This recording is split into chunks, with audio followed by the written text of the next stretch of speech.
Hello, welcome to your St. John Narana midweek message for this week.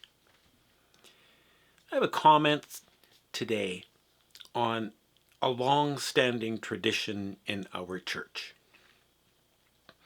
Back when the ELCIC, Evangelical Lutheran Church in Canada, was formed, we had groups throughout the church of women in each congregation, probably every congregation, and they were often going under the name Ladies' Aid. That's the name that I remember from my childhood.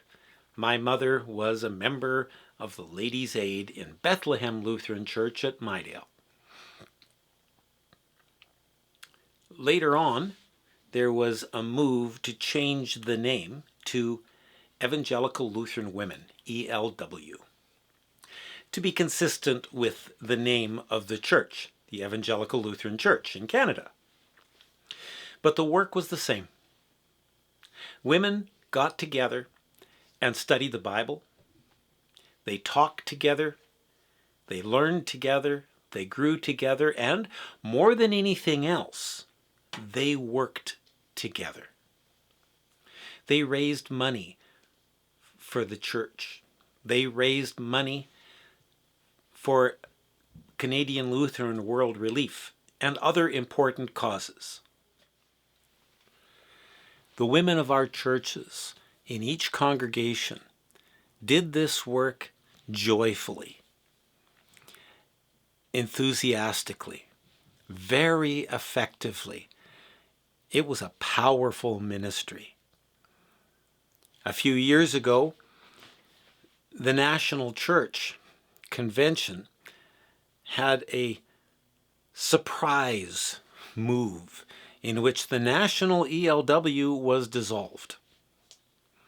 A bit controversial. But the work in most of the congregations continued.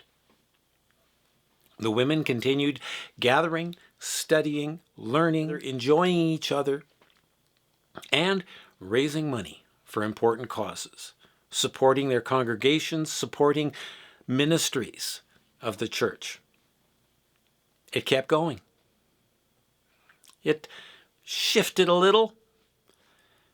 There was no longer a national meeting, but the work continued.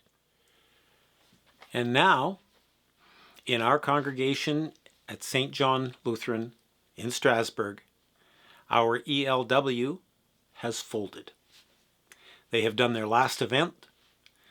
They have donated the entire balance of their account to the congregation. And they have voted to disband the group. But you know what? They're going to continue to meet together. They are going to continue to study. They're going to continue to learn. They won't have the business meetings. But when there's a funeral, somehow people will get together and make the sandwiches. There'll be new ways to do it. Reality is that the members of that group were tired. Things have changed in our society and in our churches. We no longer have the large number of housewives who are working in the home, spending their time there.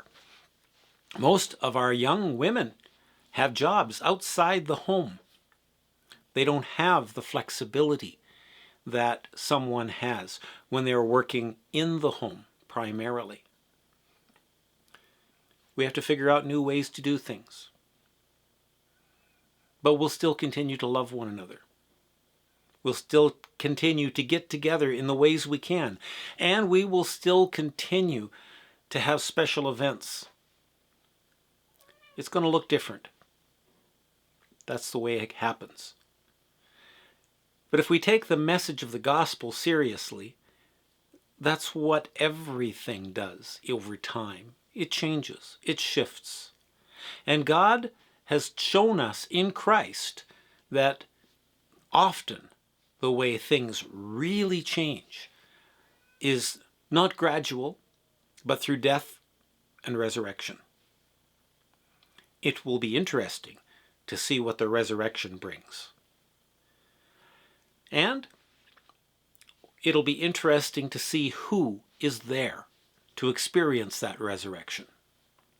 My hope and prayer is that we'll figure out some way to have a revitalization of our women's group, or perhaps throw the doors open and have more of our men participating in these events.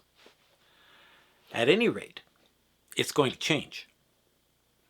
But God's people will do God's work, and God's people will gather, and will learn, and will grow, and will support the ministries of the church and of each other. It's the way it works. We do things together. Amen.